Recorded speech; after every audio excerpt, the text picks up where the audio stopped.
I want to start a podcast, but I've got imposter syndrome. If you've ever said that to yourself, you're definitely going to want to stay tuned because I've got some news and updates for you on this so-called imposter syndrome.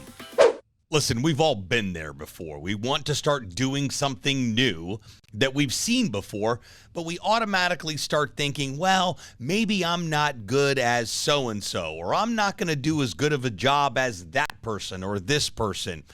I don't know that that's the best approach when we're starting something new because, well, we're starting with a negative context of something that we're making up.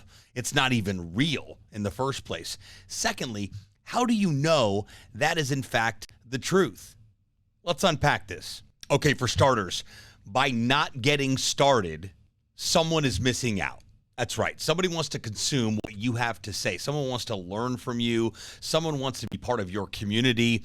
But if you're stuck in this area of I'm impersonating someone, I'm going to be an imposter if I go and do this, that will never happen. I'm not sure about you, but knowing that I'm not doing something and somebody else is missing out because I'm not doing that doesn't settle very well with me. So think about that for a minute. And also the next time that you think that, well, you're being an imposter when you want to get out there and create something great. It's very important to remember that imposter syndrome doesn't even exist. You know what imposter syndrome really is? It's just another word for fear. That's right. I heard an analogy a long time ago and it really stuck with me. And I still think about it every time I get scared to do something, whether it's give a talk or do a comedy set or record a new video. And the acronym for fear is false evidence appearing real. Fear doesn't even exist. It's an illusion in our mind. But when it comes to so-called imposter syndrome, that's just a fancy dressed up word for the word fear.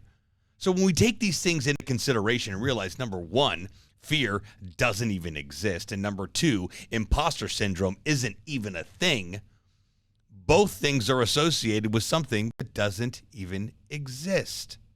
So I want you to think about that the next time you're hesitant or you haven't started yet because you think you're being an imposter and you're not actually going to be able to pull off whatever task or thing that it is that you want to go create.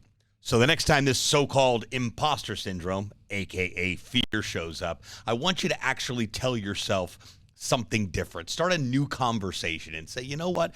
I'm doing this because I said that I'm doing it.